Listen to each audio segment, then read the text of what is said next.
jiwa petualanganku.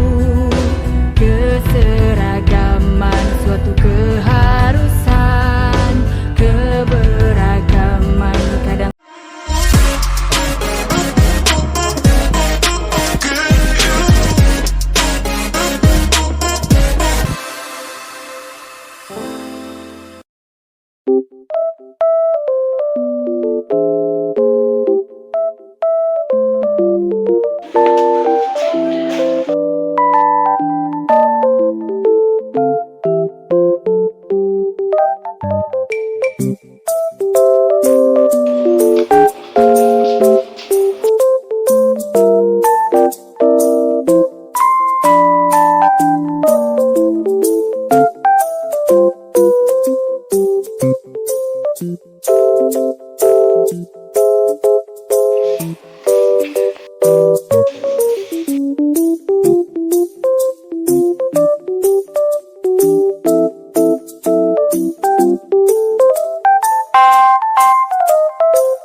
Saya akan menjelaskan sistem pencernaan makanan pada manusia.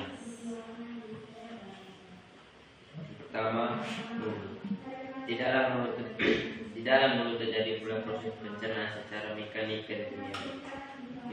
Untuk proses pencernaan mekanik dilakukan oleh gigi, sedangkan proses pencernaan kimiawi dibantu oleh beberapa enzim seperti enzim lase, glialin dan juga enzim mutase. 2. Kerongkongan. Setelah diproses melalui mulut, selanjutnya makanan menuju ke perut terlebih dahulu sebelum sampai napas.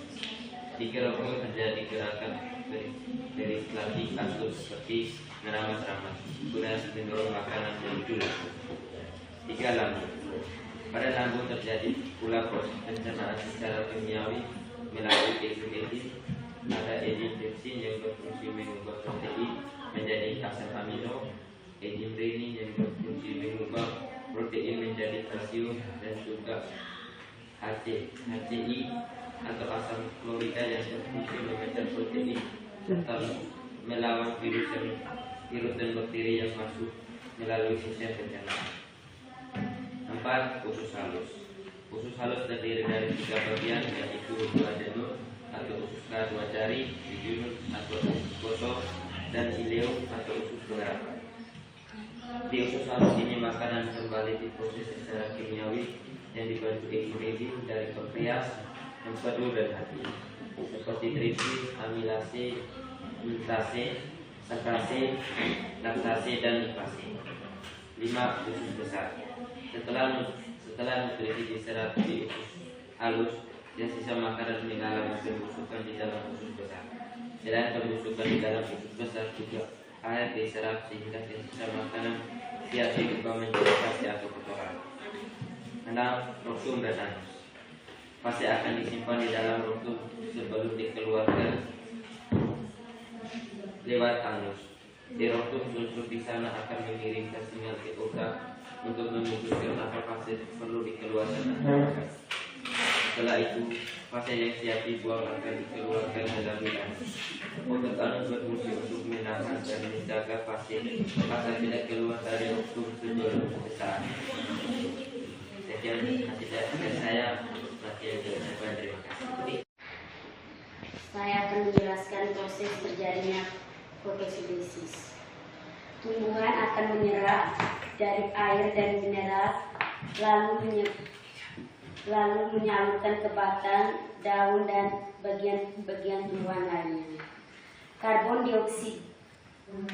dioksida akan masuk melalui lubang kecil yang disebut stomata. Energi cahaya matahari tumbuhan akan diserap oleh pigmen klorofil.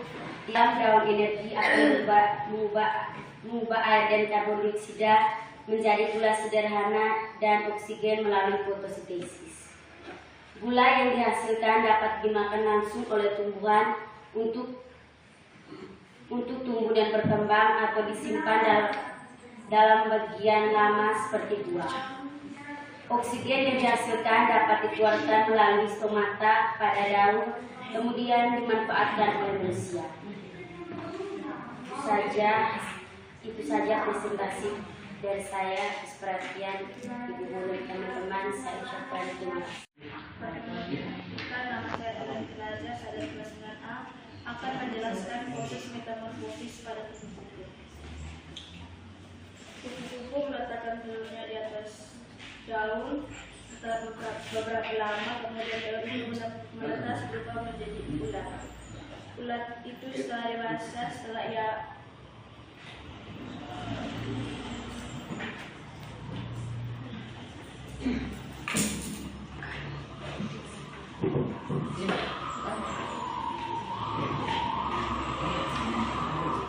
kenyang makan dedaunan, kemudian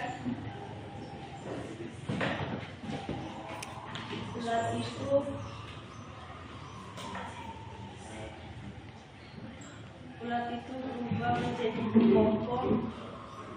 Setelah beberapa lama, kemudian kepompong itu berubah menjadi kupu-kupu.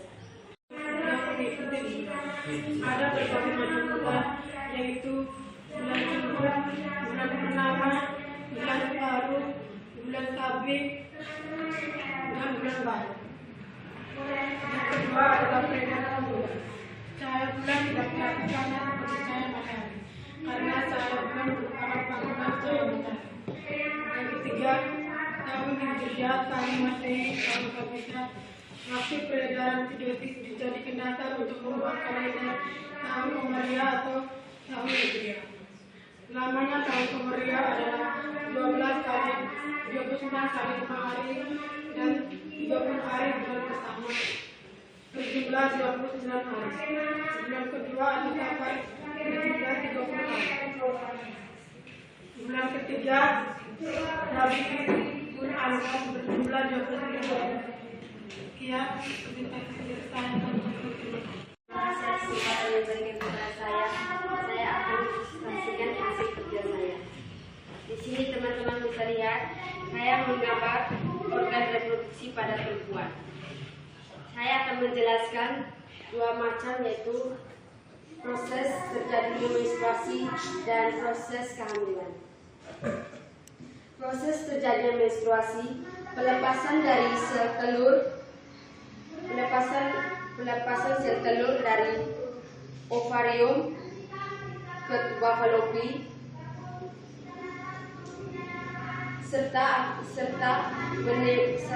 akan menebal di dinding rahim, yang akan munculnya bercak-bercak darah, akan keluarnya setiap bulan melalui vagina. Inilah disebut menstruasi. Kedua, saya akan menjelaskan proses terjadinya hamil. Proses terjadinya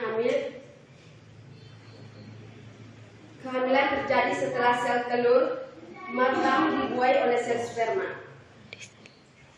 Sel sperma akan mencapai tuba falopi, seperti di mana sel telur menunggu dibuai oleh sel sperma. Yang berhasil masuk biasanya berjumlah jutaan. Hanya ada satu sperma yang bisa bertemu dengan sel telur.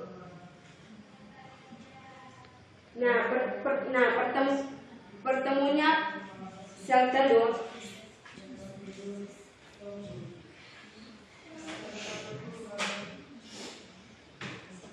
antara sperma dan sel telur ini yang menjadi awal perubahan dan tanda mulainya proses kehamilan. Sekian presentasi dari saya. Atas perhatian Ibu dan teman-teman saya ucapkan terima kasih. Selamat pagi teman-teman semuanya. Selamat pagi Bella. Terima kasih atas kesempatan yang diberikan kepada saya. Baik, saya akan mempresentasikan hasil kerja performance individu saya, yaitu tentang rantai makanan. Rantai makanan adalah serangkai proses makanan dan dimakan antara makhluk hidup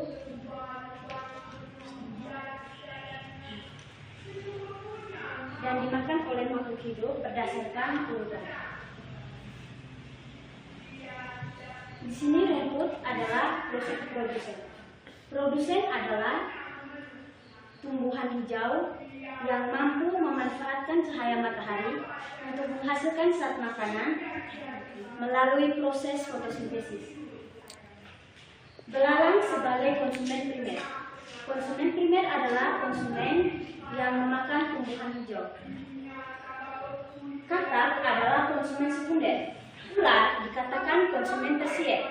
Konsumen tersier adalah konsumen yang mendapat energi dan bertahan hidupnya dengan memangsa dan dengan memakan konsumen primer dan konsumen sekunder dalam rantai makanan. Alam adalah konsumen final. Konsumen final berarti alam tidak lagi dimakan oleh makhluk hidup lainnya.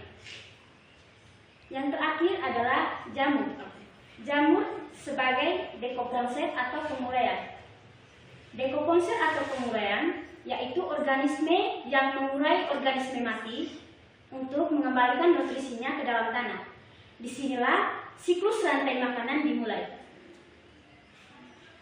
Jika dalam rantai makanan populasi katak menurun, maka populasi belalang akan meningkat.